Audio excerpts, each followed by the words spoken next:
കോൺഗ്രസിൻ്റെ 107-ാം ജന്മദിനത്തോടനുബന്ധിച്ച സമ്മേളനം ഇന്നിപ്പോൾ പാലക്കാടിന് ആരംഭിക്കുകയാണ്. ഈ ഒരു സന്ദർഭത്തിൽ പിതാവിന് എന്താ പറയാനിരിക്കുന്നത്?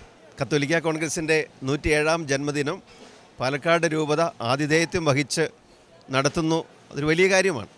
അപ്പോൾ ഇപ്പോൾ തന്നെ അതിൻ്റെ പതാക ഉയർത്തൽ ചടങ്ങ് കഴിഞ്ഞു. നാളെയാണ് മഹാറാലിയും സമ്മേളനവും. ഇത് കത്തോലിക്ക കോൺഗ്രസ് ലക്ഷ്യം വയ്ക്കുന്ന സമുദായത്തിൻ്റെ ശാക്തീകരണവും ഈ സമുദായം വഴി ഇനിയും രാഷ്ട്രത്തിന് എന്തെല്ലാം പുരോഗതി നേടിക്കൊടുക്കാൻ സാധിക്കും എന്നുള്ള ചിന്തകളുമാണ്. ഒരു സമുദായം ശക്തിപ്പെടുമ്പോൾ തീർച്ചയായിട്ടും രാഷ്ട്രത്തിന് ആനുപാതികമായ മെച്ചമുണ്ടാകുമല്ലോ. അതേസമയം ഈ സമുദായത്തിന് അർഹിക്കുന്ന എല്ലാ മേഖലകളിലുമുള്ള പ്രാധാന്യവും പ്രസക്തിയും ഒന്നുകൂടി ഉറപ്പിക്കണം. ലഭ്യമാകേണ്ട മറന്നു കിടക്കുന്ന അല്ലെങ്കിൽ അവഗണിക്കപ്പെട്ട് കിടക്കുന്ന പല കാര്യങ്ങളും നേടിയെടുത്ത് കൊടുക്കാനുള്ള സാധ്യതകളിലേക്ക് വെളിച്ചം വീശണം. അങ്ങനെ സമുദായത്തിൻ്റെ മൊത്തത്തിലുള്ള കത്തോലിക്ക സമുദായം, പ്രത്യേകിച്ച് സിറോ മലബാർ സഭാ സമൂഹത്തിൻ്റെ മൊത്തത്തിലുള്ള ഒരു സമുദ്ധാരണം ലക്ഷ്യം വെച്ചുകൊണ്ട് തന്നെയാണ് ഈ പ്രോഗ്രാം തയ്യാറാക്കിയിരിക്കുന്നത്. ഇത് കത്തോലിക്ക കോൺഗ്രസിൻ്റെ ഗ്ലോബൽ സമിതിയാണ് നേതൃത്വം കൊടുക്കുന്നത്. ആഗോള കത്തോലിക്ക സഭയിൽ, സിറോ മലബാർ സഭയിൽ ഉള്ള സമിതി നേതൃത്വം കൊടുക്കുന്നു. ഏതാണ്ട് 45ഓളം രാഷ്ട്രങ്ങളിൽ ഇതിൻ്റെ പ്രതിനിധികളുണ്ട്. പല സ്ഥലങ്ങളിൽ നിന്നും പ്രതിനിധികൾ എത്തിച്ചേരും.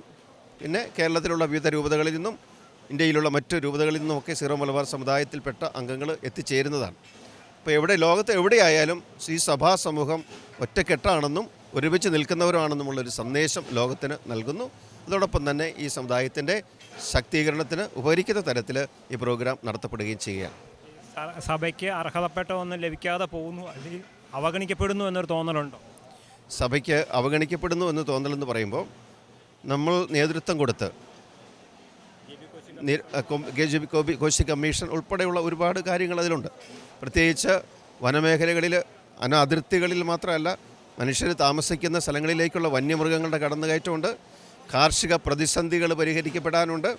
പിന്നെ ഈ സമുദായത്തിൻ്റെ അവഗണിക്കപ്പെട്ട് കിടക്കുന്ന ആനുകൂല്യങ്ങളിലേക്ക് കടന്നു വരാനുണ്ട്. പക്ഷപാതപരമായ രീതിയിൽ എന്ന് തോന്നിപ്പിക്കുന്ന തരത്തിലുള്ള ചില കാര്യങ്ങൾ, അങ്ങനെ കുറേ കാര്യങ്ങൾ സമുദായത്തിൻ്റെ പേരിൽ എടുക്കേണ്ടതുണ്ട്. പക്ഷേ ഈ സമുദായം തളർന്നു കിടക്കുന്ന ഒരു സമൂഹമല്ലെന്നും പ്രബലമായ ഒരു സമൂഹമാണെന്നും പൊതുസമൂഹ മധ്യത്തിൽ ഒന്ന് വെളിപ്പെടുകയും വേണം. അപ്പോൾ അങ്ങനെയുള്ള ഒരു തളർന്നു കിടക്കുന്ന ഒരു സമുദായമല്ല, ഒറ്റക്കെട്ടായി നിൽക്കുന്നൊരു സമൂഹമാണെന്ന് ഒരു അത്തരത്തിലുള്ള ഒരു രീതിയിലേക്കാണ് ഇത് വരേണ്ടത്, ഉണർത്തേണ്ടതും. അങ്ങനെയുള്ളൊരു ഉണർത്തുപാട്ടായിട്ടും കൂടി ഇതിനെ ഞങ്ങൾ കണക്കാക്കുകയാണ്.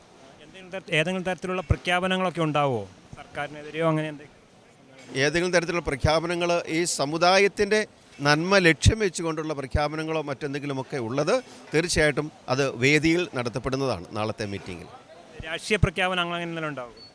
രാഷ്ട്രീയ പ്രഖ്യാപനങ്ങളെക്കുറിച്ചൊന്നും ഇപ്പോൾ ഞാനതിനെക്കുറിച്ച് അവെയറില്ല. പക്ഷേ അതിൻ്റേതായ രീതിയിൽ ചില പ്രഖ്യാപനങ്ങൾ, ഞാൻ പറഞ്ഞല്ലോ, രാഷ്ട്രത്തിൻ്റെ നന്മയ്ക്കും സമുദായത്തിൻ്റെ നന്മയ്ക്കും ഉതകുന്ന തരത്തിലുള്ള പ്രഖ്യാപനങ്ങൾ ഉണ്ടാകാൻ ഉള്ള സാധ്യതകളുണ്ട് മീറ്റിങ്ങിൽ. അതെല്ലാം ആ സമയത്താണ് നൽകപ്പെടുകയും.